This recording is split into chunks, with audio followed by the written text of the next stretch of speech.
مزمل، سورہ مزمل کا تعارف، مقام نزول۔ سورہ مزمل مکہ مکرمہ میں نازل ہوئی ہے۔ رکوع اور آیات کی تعداد، اس صورت میں 2 رکوع اور 20 آیتیں ہیں۔ مزمل نام رکھنے کی وجہ، مزمل کا معنی ہے چادر اوڑھنے والا، اور اس صورت کی پہلی آیت میں اللہ تعالیٰ نے اپنے حبیب علیہ الصلوۃ والسلام کو یا ایھا المزمل فرما کر ندا کی ہے۔ اس مناسبت سے اسے سورہ مزمل کہتے ہیں۔ سورہ مزمل کے مضامین، اس سورت کا مرکزی مضمون یہ ہے کہ اس میں حضور اقدس علیہ الصلوۃ والسلام کی عبادت، وظائف اور اذکار سے متعلق کلام کیا گیا ہے، اور اس میں یہ مضامین بیان کیے گئے ہیں۔ اس سورت کی ابتدا میں اللہ تعالیٰ نے اپنے حبیب علیہ الصلوۃ والسلام سے بڑے لطف و کرم والے انداز میں خطاب فرمایا، اور انہیں رات کے کچھ حصے میں اپنی عبادت کرنے، خوب ٹھہر ٹھہر کر قرآن مجید کی تلاوت کرنے کا حکم دیا، اور انہیں بتایا کہ ہم عنقریب آپ پر ایک انتہائی عظمت، جلالت اور قدر والا کلام نازل فرمائیں گے۔ نمبر 1، یہ بتایا گیا کہ دن کے مقابلے میں رات کے وقت عبادت کرنے میں زیادہ دل جمعی حاصل ہوتی ہے۔ نمبر 2، کافروں کی گستاخیوں پر رسول کریم علیہ الصلوۃ والسلام کو صبر کرنے کی تلقین کی گئی، اور آپ سے فرمایا گیا کہ جو لوگ آپ کو اور قرآن مجید کو جھٹلا رہے ہیں، آپ کی طرف سے انہیں اللہ تعالیٰ کافی ہے۔ نمبر 3، قیامت کے دن کفار کے عذاب کی کیفیت بیان کی گئی، اور کفار مکہ کو بتایا گیا کہ جس طرح اللہ تعالیٰ نے فرعون کی طرف رسول بھیجے، اسی طرح اللہ تعالیٰ نے تمہاری طرف بھی ایک رسول بھیجے جو تم پر گواہ ہیں، اور اگر تم بھی ان کی نافرمانی کرتے رہے تو تمہیں فرعون سے زیادہ سخت عذاب میں مبتلا کیا جا سکتا ہے۔ نمبر 4، یہ بتایا گیا کہ دنیا و آخرت کے عذاب سے ڈرانے والی آیات مخلوق کے لیے نصیحت ہیں، اور جو چاہے ان سے نصیحت حاصل کرے۔ نمبر 5، اس سورت کے آخر میں امت سے تہجد کی فرضیت منسوخ کر دی گئی، اور عبادت کے معاملے میں آسانی فرما دی گئی۔ سورہ جن کے ساتھ مناسبت، سورہ مزمل کی اپنے سے ماقبل سورت جن کے ساتھ مناسبت یہ ہے کہ سورہ جن کے آخر میں وحی کی عظمت بیان ہوئی، اور سورہ مزمل میں بھی وحی کی عظمت بیان کی گئی ہے۔ اے چادر اوڑھنے والے، رات کے تھوڑے سے حصے کے سوا قیام کرو، آدھی رات قیام کرو، یا اس سے کچھ کم کر لو، یا اس پر کچھ اضافہ کر لو، اور قرآن خوب ٹھہر ٹھہر کر پڑھو۔ یا ایھا المزمل، اے چادر اوڑھنے والے۔ اس آیت کے شان نزول کے بارے میں ایک قول یہ ہے کہ وحی نازل ہونے کے ابتدائی زمانے میں سید المرسلین صلی اللہ تعالی علیہ وسلم خوف سے اپنے کپڑوں میں لپٹ جاتے تھے۔ ایسی حالت میں حضرت جبرائیل علیہ الصلوۃ والسلام نے آپ علیہ الصلوۃ والسلام کو یا ایھا المزمل کہہ کر ندا کی۔ دوسرا قول یہ ہے کہ ایک مرتبہ تاجدار رسالت صلی اللہ تعالی علیہ وسلم چادر شریف میں لپٹے ہوئے آرام فرما رہے تھے، اس حالت میں آپ کو ندا کی گئی یا ایھا المزمل۔ آیت یا ایھا المزمل سے حاصل ہونے والی معلومات، اس آیت سے 2 باتیں معلوم ہوئی۔ نمبر 1، قرآن پاک میں دیگر انبیاء کرام علیہ الصلوۃ والسلام کو ان کے نام شریف سے پکارا گیا، جبکہ سید المرسلین صلی اللہ تعالی علیہ وسلم کو ان کی صفات شریف سے ندا کی گئی ہے۔ نمبر 2، ندا کے اس انداز سے معلوم ہوا کہ اللہ تعالیٰ کے حبیب صلی اللہ تعالی علیہ وسلم کی ہر ادا پیاری ہے۔ قم اللیل الا قلیلا، رات کے تھوڑے سے حصے کے سوا قیام کرو۔ اس آیت اور اس کے بعد والی 2 آیات کا خلاصہ یہ ہے کہ اے چادر اوڑھنے والے، میرے پیارے حبیب صلی اللہ تعالی علیہ وسلم رات کے تھوڑے حصے میں آرام فرمائیں، اور باقی رات نماز اور عبادت کے ساتھ قیام میں گزاریے، اور وہ باقی آدھی رات ہو یا اس سے کچھ کم کر لو، یا اس پر کچھ اضافہ کر لو۔ یعنی آپ علیہ الصلوۃ والسلام کو اختیار دیا گیا ہے کہ عبادت خواہ آدھی رات تک کریں یا اس سے کم، یعنی تہائی رات تک کریں، یا اس سے زیادہ یعنی 2/3 رات تک کرتے رہیں۔ نبی کریم علیہ الصلوۃ والسلام اور آپ کے صحابہ کرام علیہم رضوان اسی مقدار کے مطابق رات کو قیام فرماتے، اور ان میں سے جو حضرات یہ بات نہیں جانتے تھے کہ تہائی رات یا آدھی رات یا 2/3 رات کب ہوتی ہے، تو وہ ساری رات قیام میں رہتے، اور اس اندیشے سے صبح تک نمازیں پڑھتے رہتے کہ کہیں قیام واجب مقدار سے کم نہ ہو جائے، یہاں تک کہ ان حضرات کے پاؤں سوج جاتے تھے۔ پھر تخفیف ہوئی، اور بعض مفسرین کے نزدیک 1 سال کے بعد اسی سورت کی آخری آیت کے اس حصے فَاقْرَؤُوا مَا تَيَسَّرَ مِنْهُ سے یہ حکم منسوخ ہو گیا، اور بعض مفسرین کے نزدیک 5 نمازوں کی فرضیت سے یہ حکم منسوخ ہو گیا۔ یاد رہے کہ اس آیت میں قیام سے مراد تہجد کی نماز ہے۔ امت کے حق میں تہجد کی فرضیت منسوخ ہو چکی ہے۔ اب رہی یہ بات کہ تہجد کی فرضیت کس کے لیے منسوخ ہوئی، اس کے بارے میں علامہ علی بن محمد خازن رحمۃ اللہ تعالی فرماتے ہیں، اسلام کے ابتدائی دور میں سورہ مزمل کی ان آیات کی وجہ سے تاجدار رسالت صلی اللہ تعالی علیہ وسلم پر اور آپ کی امت پر تہجد کی نماز فرض تھی، پھر تخفیف کی گئی، اور 5 نمازوں کی فرضیت سے امت کے حق میں تہجد کا وجوب منسوخ ہو گیا، اور ان کے لیے تہجد کی نماز ادا کرنا مستحب ہو گیا، جبکہ رسول کریم صلی اللہ تعالی علیہ وسلم کے لیے اس کا وجوب باقی رہا۔ اس کی دلیل یہ آیت مبارکہ ہے،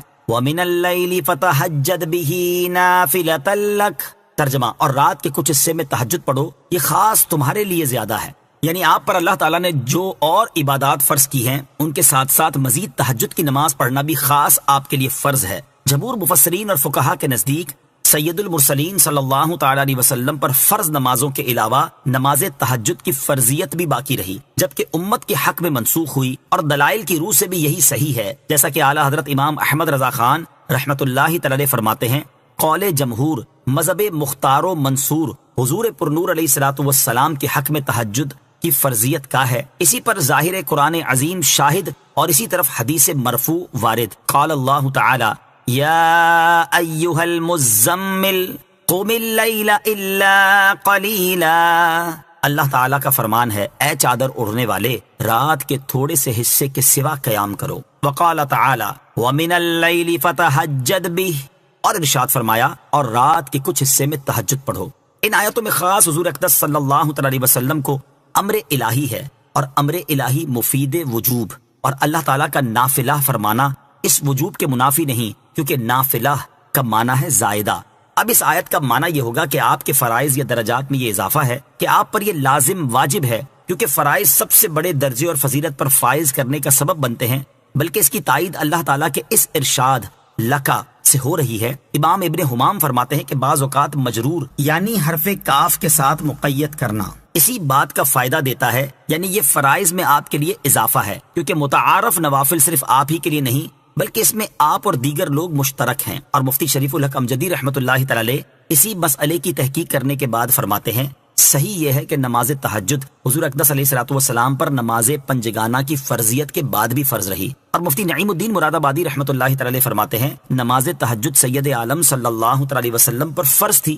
جمہور کا یہی قول ہے، حضور انور علیہ الصلوۃ والسلام کی امت کے لیے یہ نماز سنت ہے، جبکہ بعض مفسرین کے نزدیک امت کی طرح نبی کریم علیہ الصلوۃ والسلام سے بھی تہجد کی فرضیت منسوخ ہو گئی تھی۔ او زد علیہ، یا اس پر کچھ اضافہ کر لو۔ صدر الشریعہ مفتی امجد علی اعظمی رحمۃ اللہ تعالی فرماتے ہیں، جو شخص 2/3 رات سونا چاہے اور 1/3 عبادت کرنا چاہے تو اسے افضل یہ ہے کہ وہ رات کے پہلے اور آخری تہائی حصے میں سوئے اور درمیان کے تہائی حصے میں عبادت کرے، اور اگر آدھی رات میں سونا چاہتا ہے اور آدھی رات میں جاگنا چاہتا ہے تو بعد والی آدھی رات میں عبادت کرنا افضل ہے۔ کہ حضرت ابو ہریرہ رضی اللہ تعالی عنہ سے مروی ہے، حضور پرنور علیہ الصلوۃ والسلام نے ارشاد فرمایا کہ رب عز و جل ہر رات میں جب پچھلی تہائی باقی رہتی ہے آسمان دنیا پر خاص تجلی فرماتا ہے اور فرماتا ہے کوئی دعا کرنے والا کہ اس کی دعا قبول کروں، ہے کوئی مانگنے والا کہ اسے دوں، ہے کوئی مغفرت چاہنے والا کہ اس کی بخشش کر دوں۔ اور سب سے بڑھ کر تو حضرت داؤد علیہ الصلوۃ والسلام کے طریقے کے مطابق نماز ادا کرنا ہے، جیسا کہ حضرت عبداللہ بن عمر رضی اللہ تعالی عنہما سے روایت ہے،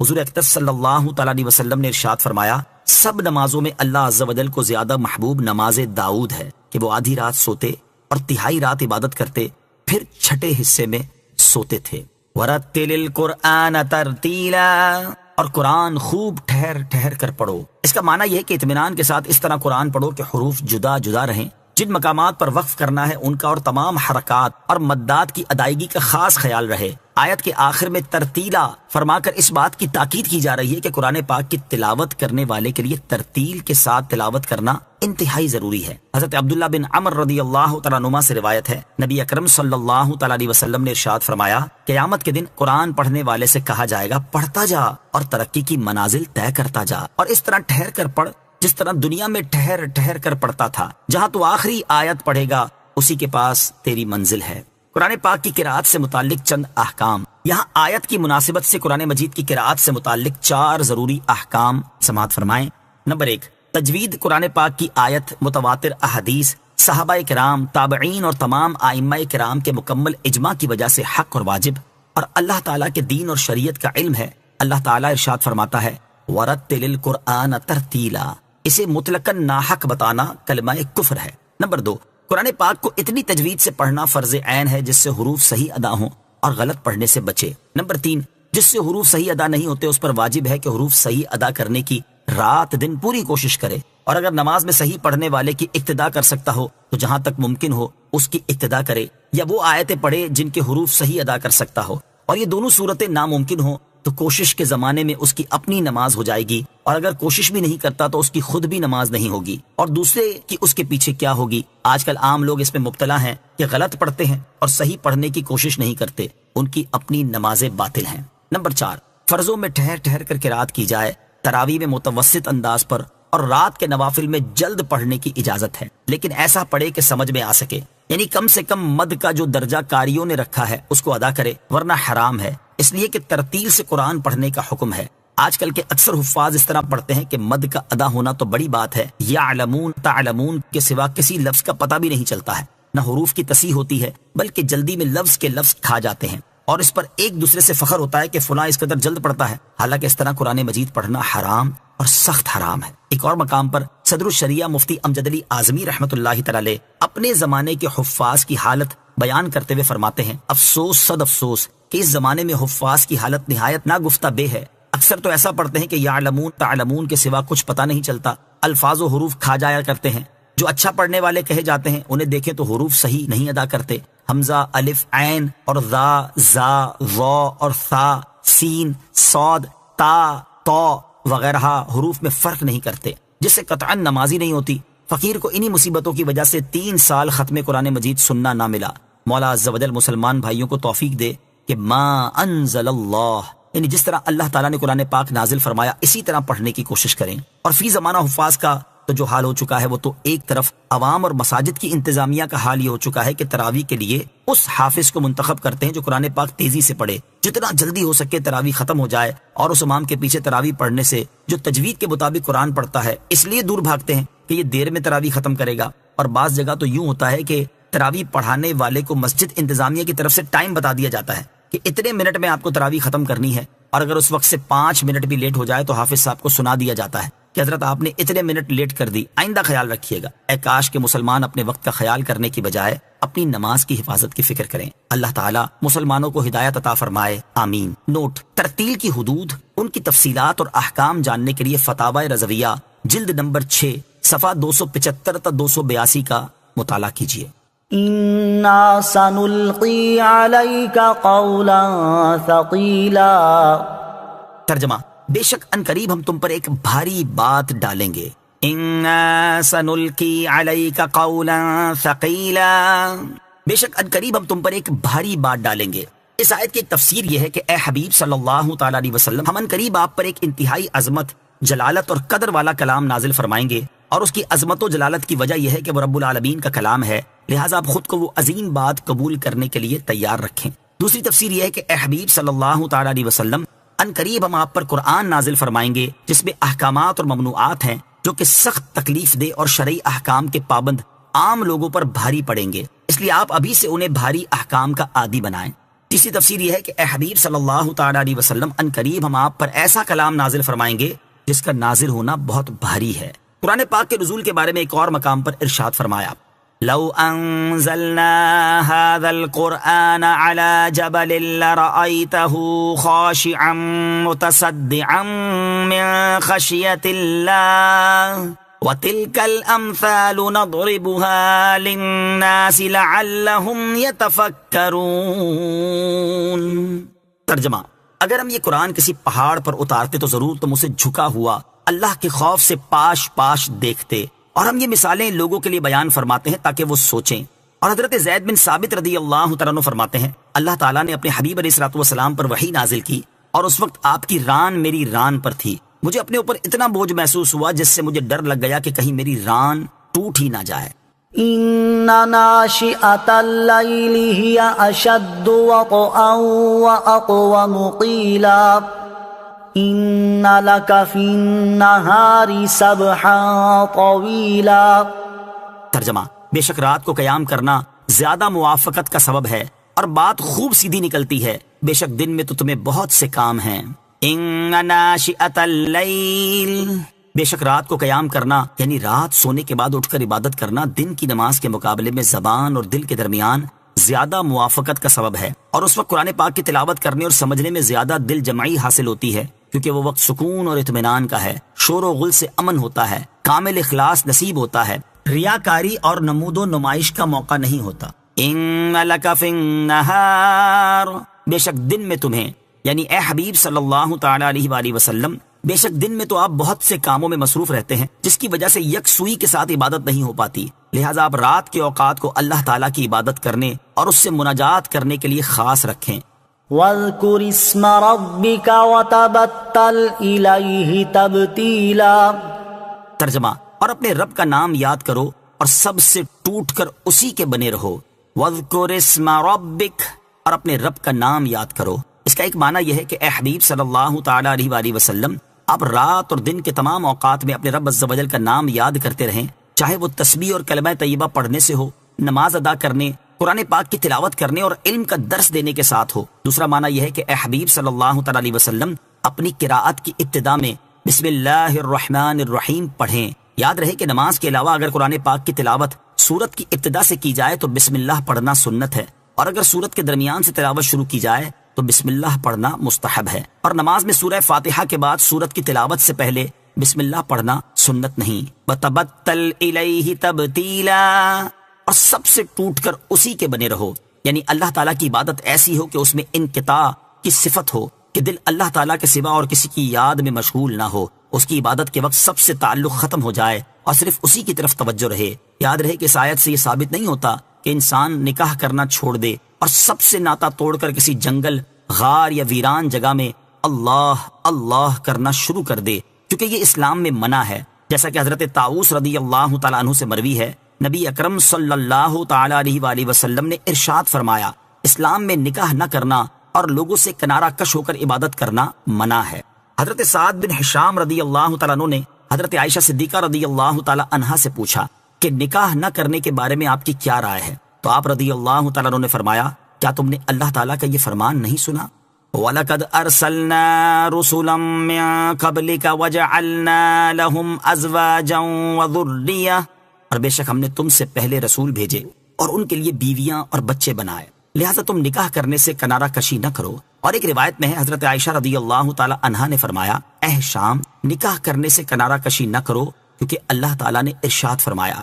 لَقَدْ كَانَ لَكُمْ فِي رَسُولِ اللَّهِ أُسْوَةٌ حَسَنَةٌ، ترجمہ، بے شک تمہارے لیے اللہ کے رسول میں بہترین نمونہ موجود ہے۔ اور بے شک رسول اللہ صلی اللہ تعالی علیہ وسلم نے نکاح فرمایا اور ان کے ہاں اولاد بھی ہوئی۔ رب المشرق والمغرب لا الہ الا هو فاتخذه وکیلا، ترجمہ، وہ مشرق اور مغرب کا رب ہے، اس کے سوا کوئی معبود نہیں، تو تم اسی کو اپنا کارساز بناؤ۔ رب المشرق والمغرب، وہ مشرق اور مغرب کا رب ہے، یعنی اللہ تعالیٰ مشرق و مغرب اور ان کے درمیان موجود تمام چیزوں کا رب اور ان کا خالق و مالک ہے، اس کے علاوہ اور کوئی معبود ہی نہیں، لہٰذا تم اپنے دینی اور دنیاوی تمام امور میں اسی کو اپنا کارساز بناؤ اور اپنے کام اسی کے سپرد کر دو اور اسی پر بھروسہ کرو۔ حقیقی کارساز صرف اللہ تعالیٰ ہے۔ یاد رہے کہ حقیقی کارساز صرف اللہ تعالیٰ ہے اور سب کو اسی پر بھروسہ کرنا چاہیے۔ البتہ اس کا یہ مطلب نہیں کہ انسان اسباب کو اختیار کرنا چھوڑ دے اور صرف اللہ تعالیٰ پر بھروسہ کر کے بیٹھ جائے، بلکہ ہر انسان کو چاہیے کہ وہ اسباب ضرور اختیار کرے، لیکن ان اسباب پر بھروسہ نہ کرے، بلکہ صرف اللہ تعالیٰ پر بھروسہ کرے۔ جیسے ہر ایک کو روزی دینا اللہ تعالیٰ نے اپنے ذمہ کرم پر لیا ہوا ہے۔ اب اس کا یہ مطلب نہیں کہ انسان سب کچھ چھوڑ کر اللہ تعالیٰ کی طرف سے روزی ملنے کی امید لگا کر گھر بیٹھ جائے اور رزق حاصل ہونے کے اسباب اختیار کرنا چھوڑ دے۔ اس طرح اگر وہ ساری عمر بھی بیٹھا رہے گا تو اسے ایک لقمہ بھی نہیں ملے گا۔ واصبر على ما يقولون واهجرهم هجرا جميلا، ترجمہ، اور کافروں کی باتوں پر صبر کرو اور انہیں اچھی طرح چھوڑ دو۔ واصبر على ما يقولون، اور کافروں کی باتوں پر صبر کرو، یعنی اے حبیب صلی اللہ تعالی علیہ وسلم، کفار قریش اللہ تعالیٰ کے بارے میں شریک، بیوی اور اولاد بتا کر خرافات بکتے ہیں اور آپ کو جادوگر، شاعر، کاہن اور مجنون کہہ کر آپ کی شان میں گستاخیاں کرتے ہیں، اور قرآن کو سابقہ لوگوں کی کہانیاں بتا کر اس کے بارے میں نازبہ کلمات کہتے ہیں۔ آپ کافروں کی ان باتوں پر صبر فرمائیں اور انہیں بدنی، زبانی، قلبی ہر اعتبار سے چھوڑ دیں اور ان کا معاملہ ان کے رب عز و جل کے سپرد کر دیں۔ وَذَرْنِي وَالْمُكَذِّبِينَ أُولِي النَّعْمَةِ وَمَهِّلْهُمْ قَلِيلًا، ترجمہ، اور ان جھٹلانے والے مالداروں کو مجھ پر چھوڑو اور انہیں تھوڑی مہلت دو۔ وَذَرْنِي وَالْمُكَذِّبِينَ أُولِي النَّعْمَةِ، اور ان جھٹلانے والے مالداروں کو مجھ پر چھوڑو، یعنی اے حبیب صلی اللہ تعالی علیہ وسلم، آپ کو اور قرآن کو جھٹلانے والے ان مالداروں کو مجھ پر چھوڑ دیں، میں آپ کی طرف سے انہیں کافی ہوں، اور انہیں بدر کے دن تک تھوڑی مہلت دیں۔ چنانچہ کچھ ہی مدت کے بعد یہ لوگ بدر کی جنگ میں قتل کر دیے گئے۔ بعض مفسرین کے نزدیک یہاں تھوڑی مہلت دینے سے مراد قیامت کے دن تک مہلت دینا ہے۔ إن لدينا أنكالا وجحيما، وطعاما ذا غصة